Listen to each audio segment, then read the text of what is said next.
Halloween ends, kill count, let's go. So Halloween night comes around and this Corey guy's babysitting the kid and he's a pretty shitty babysitter. You have one job. Make sure whoever you're babysitting doesn't get hurt or die. And you messed that up. I get it, it was an accident, but alright, come on, man. What? You need a 3-story house for just the 3 of you? Everybody gets their own floor of the house? This messes up Corey pretty good, dude, and the whole town sort of blames him for it. Even the marching band is picking on him, and marching bands are a bunch of nerds. No. But, you know what? He starts to date Allyson, who's pretty fine in this movie, and rocking out to Dead Kennedys. I love it. Meanwhile, during the 4-year time jump, Laurie bought a house. Now she celebrates Halloween. And during these 4 years, she was sort of listening to police scanners like she's Spider-Man, going out to these different murders and such and suicides and seeing like, oh, is Michael actually back? And then she just went, nah, dude, I'm sort of over it. Corey finds himself in the sewer, and guess who's down there? What? Michael's been waiting down there I don't know how long. Like Pennywise the Clown, Teenage Mutant Ninja Turtles. And when he grabbed him, he sort of put him in like a vampire trance. Because as soon as he got out of the sewer, he already killed a homeless guy. But you know what? That guy was sort of asking for it. Sort of self-defense. Like, get out of my face, buddy. Laurie doesn't like the fact that Allyson is dating Corey. But come on, man, that doesn't work, right? Allyson likes the bad boys. He rides a motorcycle and everything. She loves it. Corey keeps going back to where Michael hangs out, but this time he's actually followed by one of Allyson's ex-boyfriends who I guess is a cop and everything. And this is actually a trap set up by him so Michael can kill again. Because I guess Michael is so injured after that last movie, he needs to kill to sort of like power up himself.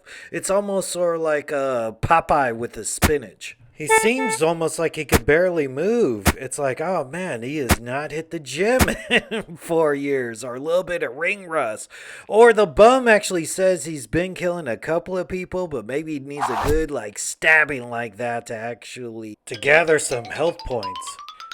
They actually team up on like another kill. Like they go, hey man, let's get out of the sewers and do like a father-son hunting trip and everything like that. Because they actually double teamed Allyson's boss and her co-worker.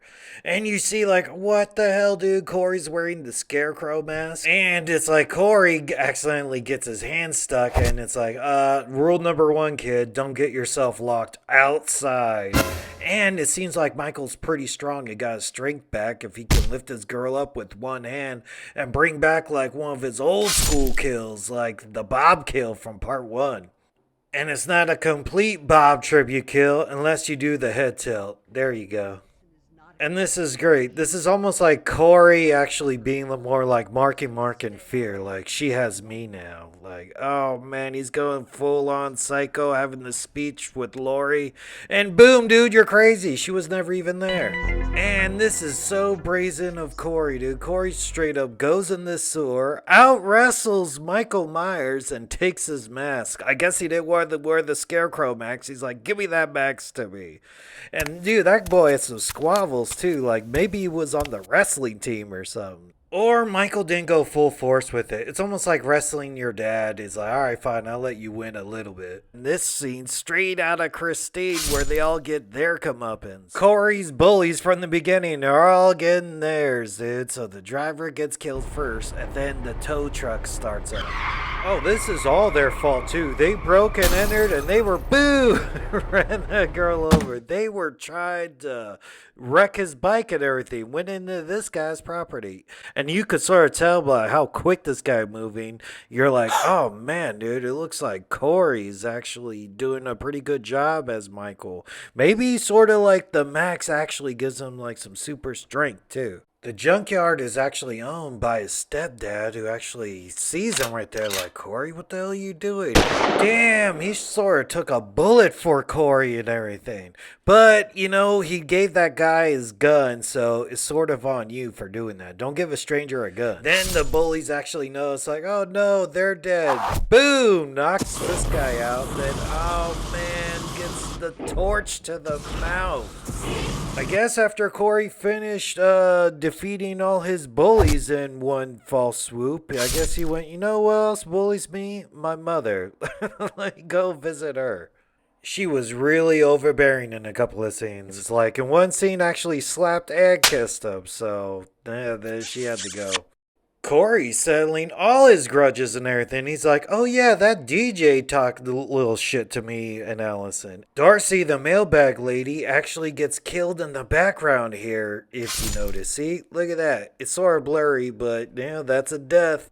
And first of all, they were playing the Cramps throughout this whole scene, which I love. And now I'm convinced that he does have Michael Myers' strength because of that mask. Because just beating his face a couple of times like that on the turntable actually swelled up that guy's face enough, cut off his tongue, and you're like, man, see, there you go, dude. That is Michael Myers' strength right there. Corey has one more piece of business because he's got beef with Laurie as well. Because he wants Allyson. And then, boom! It didn't quite work out for Corey because she saw him coming. Corey knows he just got his ass whooped right now, dude. He's got a couple of bullet holes in him. I think he's pretty much done. So what does he do? He just sort of self-destructs and stabs himself in the throat.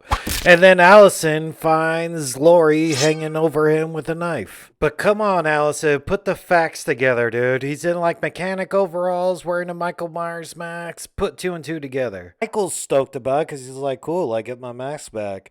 And then Corey actually didn't quite die until Michael finishes him off. And you're like, oh man, I hope Corey actually carries the torch of Michael Myers. He could still maybe come back, but not likely with that injury.